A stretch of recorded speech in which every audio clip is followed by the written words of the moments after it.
G'day there, once again viewers, this is your mate Kamikaze78 here, and today guys we're going to be having a chat about some of the gear that I got to check out at the Razer booth at PAX Australia 2016.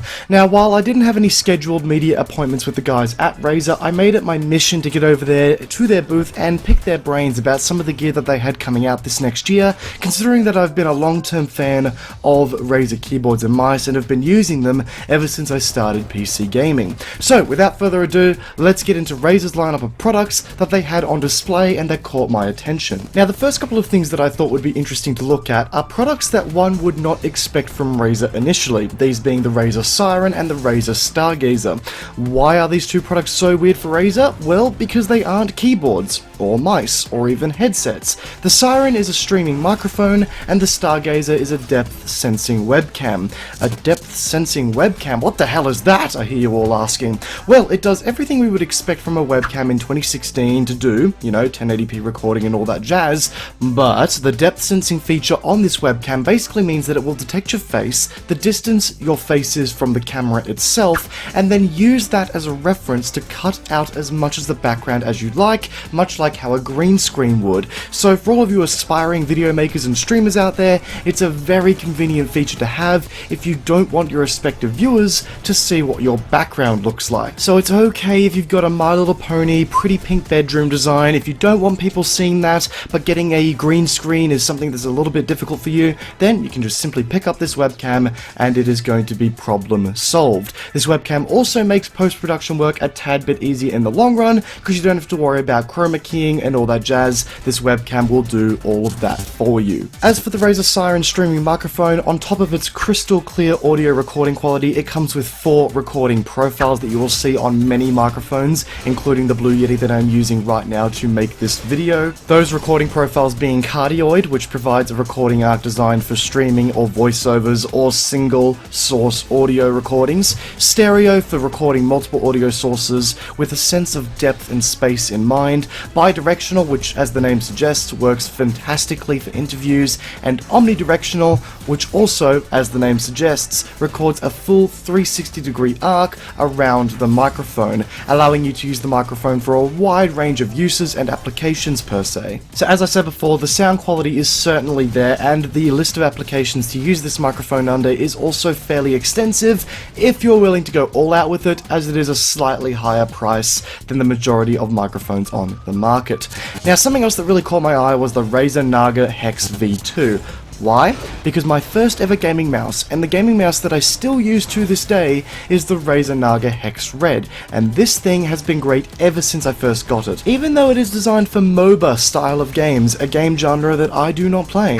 Now much like the original Naga Hex, the mouse comes with a collection of buttons on the left hand side of the mouse that are in the shape of a hex, as the name suggests. However, this time around, there are 7 buttons over the original 6 for even more utility on one mouse and for more convenience. The mouse wheel also now comes with a tilt-click function on top of doing what a normal mouse wheel would normally do, giving even more customizability and allowing you to further fine-tune your control layout for maximum effectiveness in battle.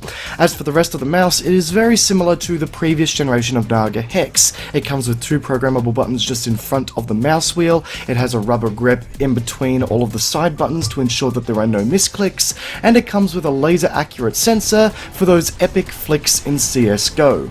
And considering that it comes with a 16,000 DPI 5G laser sensor, this is going to be Razer's most accurate and responsive mouse to ever hit the market. A great mouse that to my mind is fantastic for all gamers of any kind, no matter the focus of genre.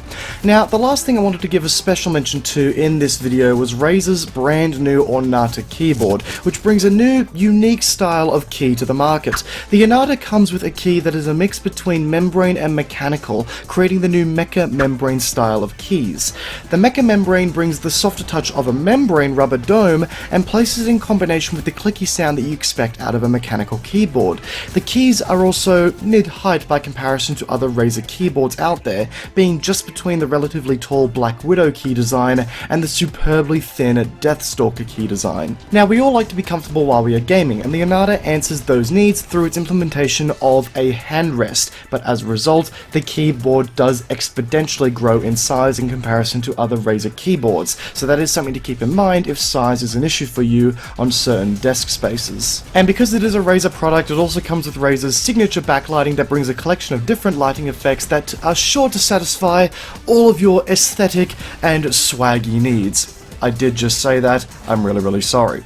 Basically, this is a keyboard to pick up if you are interested in Razer products, but have been looking for something that fits just between the Black Widow's fat mechanical design and the Deathstalker's thin cliché design, and to my mind is a keyboard that is going to satisfy the needs of gamers who feel as though there hasn't quite yet been a keyboard that is just right for them. They were looking for something in between the two extremes. Well, now they've got it in the form of the Razer Onata. And folks, with all that said, that's going to wrap up today's video discussing the Razer booth at PAX Australia 2016. Now, of course, there were a lot more things at this Razer booth. In fact, they did have quite a large booth on the floor at PAX, but those are the things that caught my mind. The rest of the stuff that they had there really didn't appeal to me, and therefore I didn't want to talk about it in today's video. I should also quickly emphasize, guys, that this video was not sponsored in any way, shape, or form. This is just me sharing with you guys what I got to see at PAX Australia and what I had the opportunity to get my hands on. So, guys, if you enjoyed today's video, whether it be in the form of the gameplay or in the form of the commentary,